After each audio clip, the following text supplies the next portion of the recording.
Hey guys, this week's video is dedicated to all our brothers and sisters in the land of Israel. Sustainability. It's one of those buzzwords. You know, they have conferences, seminars. Many great ideas come out of these things. Many of them don't get implemented because, for lack of a better term, they're not actually sustainable. Great ideas in general, to get off the drawing board, it's not so simple. And if they do get off the drawing board, how many of them actually last? How many of them are sustainable, have permanence? It's hard. This week's Torah portion, Parshat Vayakhel, Moshe gathers the entire Jewish nation together. He gathers them to give over the commandment of building the tabernacle with all its details. And Rashi, the commentary, says, what day was this? This was the day after Yom Kippur.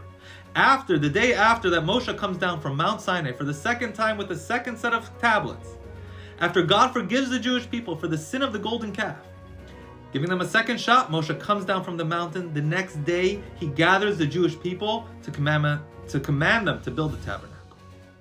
Question is, why? Why is it important to know what day it was? What's the significance? And I came across this idea from another Chabad rabbi who says, maybe Moshe was teaching the Jewish people, now the real work begins. Yes, yesterday was Yom Kippur. Everyone's inspired. The day after, now is when the work begins. On Yom Kippur, we're all holy, the synagogue is packed. But the day after, the synagogue can't even struggles to get a minyan. Can't get a quorum together. Not just in religious life. We've talked many times how inspiration comes and goes. Right? What happens after the honeymoon? What happens after the first anniversary? For something to be sustainable, it takes work. And it's not always a lack of commitment. You can have somebody who's really committed to something and it's still not sustainable. A lot of times it's because the systems, the processes weren't put in place to help it work.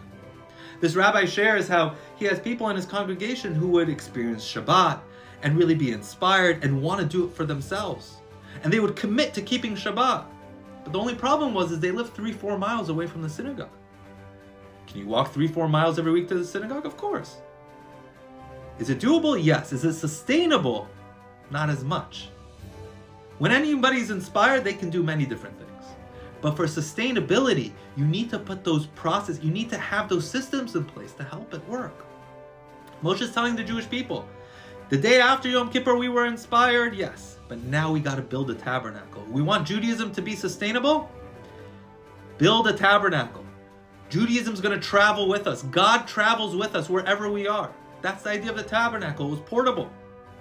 To teach us that wherever we find ourselves throughout history, Judaism is not just a geographic location. It doesn't just apply to a certain place or time. It's all the time. We have to build our own tabernacle. We have to put the systems in place. We want Judaism to be sustainable. We have to teach the next generation. We have to build good schools, give our kids good education about Judaism.